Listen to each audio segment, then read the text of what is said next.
Panorama group, जो सोचता है वो करता है। नमस्कार, भारत लाइव देख रहे हैं आप और ये चर्चा गर्म है। देखिए, सीएम नीतीश बहुत दिग्गज बिहार के वो नेता हैं, बिहार के सीएम के रूप में हैं और सीएम नीतीश जो है काफी कैलकुलेटेड, स्थापित राजनीतिज्ञ वो माने जाते हैं। लेकिन देखिए, अब ऐसी बातें निकल कर आ रही है और ऐसी बातें होने लगी कि सीएम नीतीश को अब एक good retirement, on a positive note उनको एक रिटायरमेंट ले लेना चाहिए। लेकिन विधानसभा चुनाव है, सीएम नीतीश अपनी कुर्सी छोड़ने को तैयार नहीं है और बीजेपी के ये दावे आते रहते हैं। उनसे पूछा जाता है कि किसके नेतृत्व में चुनाव लड़ेगी। बीजेपी हमेशा बोलती है कि हम हमारे मुख्यमंत्री, आदरणीय मुख्यमंत्री के नेतृत्व में ही चुनाव लड़ेंगे, सीएम नीतीश के ही नेतृत्व में चुनाव लड़ेंगे। लेकिन राजनीति में ऐसा जो कहा जाता है वो होता नहीं है। देखिए, कई सवाल खड़े होते हैं, क्या सही में 2025 का चुनाव सीएम नीतीश के नेतृत्व में बीजेपी लड़ेगी? तमाम मुद्दों पर बात करेंगे। देखिए, आज का 2025 का विधानसभा चुनाव किसके नेतृत्व में लड़ा जाएगा? सीएम पद से इस्तीफा देंगे नीतीश? तेजस्वी, राहुल, राजी, खेल तो करेगी बीजेपी? बाबा, क्या होने वाला है? बीजेपी तो ये बोल ही रही है कि हम सीएम नीतीश के नेतृत्व में चुनाव लड़ेंगे, फिर क्या हुआ? सबसे पहले तो आज शिक्षक दिवस है और अपने सभी गुरुजनों को मैं हृदय से प्रणाम करता हूँ। आभार व्यक्त करता हूँ कि उन्होंने उस लायक मुझे बनाया कि मैं आप लोगों के सामने बातचीत कर रहा हूँ। साथ ही दुनिया भर के जितने भी गुरुजन हैं और जो गुरु शिष्य परंपरा को आज भी निर्वाहन करके बच्चों को शिक्षित करते हैं, समाज में उनके सरोकार से लेकर के उन्हें हर तरह के जीवन तंत्र को सिखाते हैं, उन्हें भी बहुत बहुत प्रणाम करता हूं।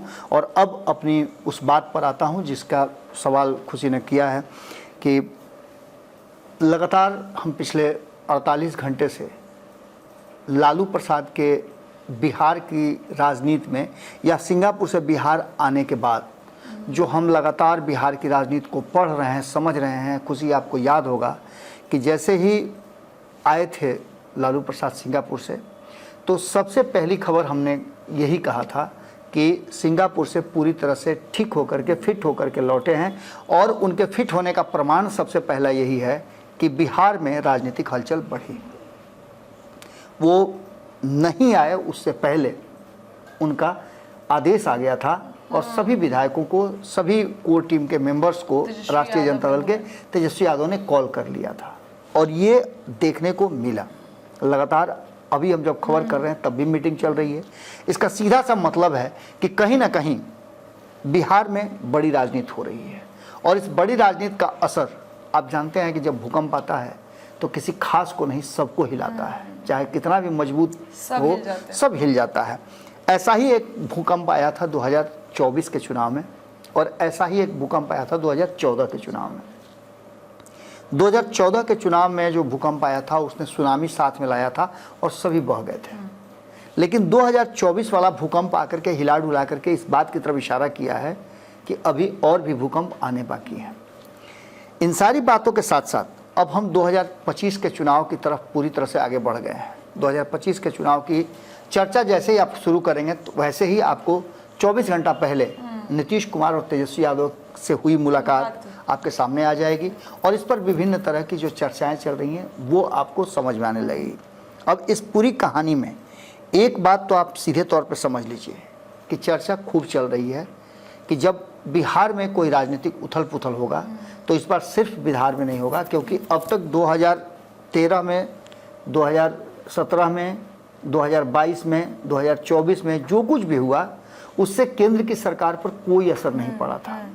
लेकिन जो भी असर पड़ा था वो बिहार में पड़ा था। लेकिन इस बार बिहार के जो मुखिया हैं वो केंद्र की सरकार में भी हिस्सेदार हैं और ऐसे हिस्सेदार हैं कि उनके हाथ खींचते ही केंद्र की सरकार भी भूकंप महसूस करने लगेगी। तो ऐसी स्थिति में निश्चित रूप से नीतीश कुमार कोई ना कोई प्लानिंग, कोई ना कोई योजना, रणनीति बना रहे हैं। और जब तक नीतीश कुमार चुप हैं तब तक आप इस बात को मान के चलिए कि कोई बड़ा कांड होने वाला है। बड़ा कांड का मतलब है कि राजनीतिक उथल पुथल की बात मैं कर रहा हूँ और इस उथल पुथल में उनका तेजस्वी यादव से मुलाकात करना, उसके बाद भी कुछ नहीं बोलना। पिछले 3-4 महीनों से लगातार वो मीडिया से दूर हैं। जब से केंद्र में सरकार बनी है उन्होंने समर्थन किया है नरेंद्र मोदी को, बिहार को विशेष राज्य का दर्जा और विशेष पैकेज हो वगैरह वगैरह जो भी डिमांड किया। जिस समय नीतीश कुमार नरेंद्र मोदी का समर्थन कर रहे थे दिल्ली में, उस समय उनके बॉडी लैंग्वेज का कुछ अलग भाव भंगिमा था। उसके बाद जब पटना लौट करके आए तो जिस तरह से 2019 में वो पटना लौट करके आए थे, को लंबी चुप्पी साध करके उन्होंने भारतीय जनता पार्टी से बहुत ज़्यादा बातचीत नहीं किया था और नरेंद्र मोदी से भी उनकी बहुत अच्छी कहा जाता बॉन्डिंग नहीं रह गई थी। लेकिन इस बॉन्डिंग को हमने पहले ही बताया था कि जब डोनाल्ड ट्रंप आए थे तो नीतीश कुमार और एक बार फिर से नरेंद्र मोदी की दोस्ती देखने को मिली, जब खुद नरेंद्र मोदी नीतीश कुमार को ले जाकर के मिलाते हैं और ये कहा होगा कि हमारे देश के सबसे बड़े समाजवादी नेता हैं, जीवित समाजवादियों में यही बचे हुए हैं, ये जो भी कहा होगा। लेकिन नीतीश कुमार उस मुलाकात के बाद बहुत खुश थे। उन्होंने उसके बाद लगातार नरेंद्र मोदी की कई मीटिंग्स भी अटेंड किया और ये स्थितियां बताने लगी थी कि कुछ अलग होने वाला है। ये तब हुआ था जब नीतीश कुमार महागठबंधन के साथ सरकार चला रहे थे। अब जबकि 2025 के चुनाव की तैयारियां होने लगी हैं, एक तरफ जहां एनडीए गठबंधन बिना किसी शर्त के ये तैयार है, कह रहा है कि नीतीश कुमार ही हमारे मुखिया होंगे, तो फिर नीतीश कुमार के इस्तीफे की और किसके नेतृत्व में लड़ा जाएगा इसका सवाल क्यों आता है, इसकी चर्चा आखिर क्यों हो रही है। जब सब कुछ तय है, एनडीए गठबंधन के सभी घटक दल ने, यहाँ तक कि चिराग पासवान जो काफी दूरी थी, उन्होंने भी दूरी को पाटते हुए नीतीश कुमार को अपना नेता मान लिया है। तो ऐसी स्थिति में आप निश्चित रूप से जब सवाल खड़ा होता है कि क्या किसके नेतृत्व में लड़ा जाएगा और क्या नीतीश कुमार इस्तीफा देंगे, तो सवाल निश्चित रूप से हमारे जहन में भी आता है और इसमें तेजस्वी यादव की तरफ एक बार फिर से नजर जाता है।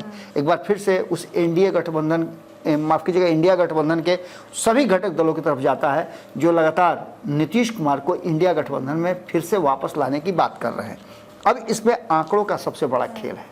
उन्हीं आंकड़ों की पर बार बार नजरें चली जाती है कि क्या 240 अकेले दम पर ला करके भारतीय जनता पार्टी केंद्र की सत्ता में टिकी नहीं रह सकती है। अगर इस बात की तुलना आप बिहार से करें तो यही बात आपको बिहार में भी आना पड़ेगा। और 2020 याद कीजिए, 2020 में सबसे बड़ी पार्टी बन करके आई राष्ट्रीय जनता दल, 75 सीटें जीत करके आई थी, लेकिन सत्ता तक नहीं पहुंची थी। बाद में नीतीश कुमार उधर शिफ्ट हुए तो सत्ता में आई। वैसे ही आज नीतीश कुमार उधर हैं तो भारतीय जनता पार्टी सत्ता में है। और ये जोड़ घटाव क्या नीतीश कुमार नहीं कर रहे होंगे जब हम कर रहे हैं, तो निश्चित रूप से नीतीश कुमार भी ये जोड़ घटाव कर रहे होंगे। और इस मुलाकात ने जो हलचल मचाया है उसको अन्यथा में नहीं लिया जा सकता है।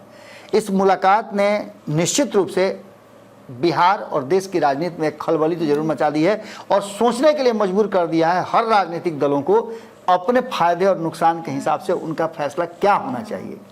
ये सभी परिस्थितियां इस बात की तरफ इशारा कर रही है कि एक तरफ इंडिया गठबंधन जो नीतीश कुमार का बड़ी बेसब्री से रेड कार्पेट बिछाकर इंतजार कर रहा है, और दूसरी तरफ एनडीए गठबंधन जहां नीतीश कुमार अभी हैं। पापा, लेकिन एनडीए गठबंधन की तरफ से तो ये बातें बार बार निकल कर आ रही है, बताई जा रही है कि हम मुख्यमंत्री सीएम नीतीश हैं, उनके ही नेतृत्व में चुनाव लड़ेंगे। इसमें कहाँ दो राय है, इसमें कहाँ संशय है। फिर बीजेपी अपना प्लान बदल सकती है। बीजेपी तब ना प्लान बदलेगी जब उसको ये सीएम नीतीश कोई फैसला ले लेंगे। अभी तो जो वर्तमान परिस्थिति बनी है उसमें भारतीय जनता पार्टी के पास वेट एंड वॉच के अलावा कोई दूसरा रास्ता है नहीं। तो बाबा, ये मुलाकात के बाद भारतीय जनता पार्टी ऐसा इस मुलाकात का माने तो आप समझ ही रहे हैं ना। इस मुलाकात में तो क्या कहा गया है, तेजस्वी यादव ने कहा है कि भैया ये सामान्य सी मुलाकात थी, हम उनसे मिलने गए थे तो साफ उन्होंने कहा कि I have spoken to him about schedule 9, जिसका जवाब नीतीश कुमार ने भी दिया, उसका भी चर्चा उन्होंने किया।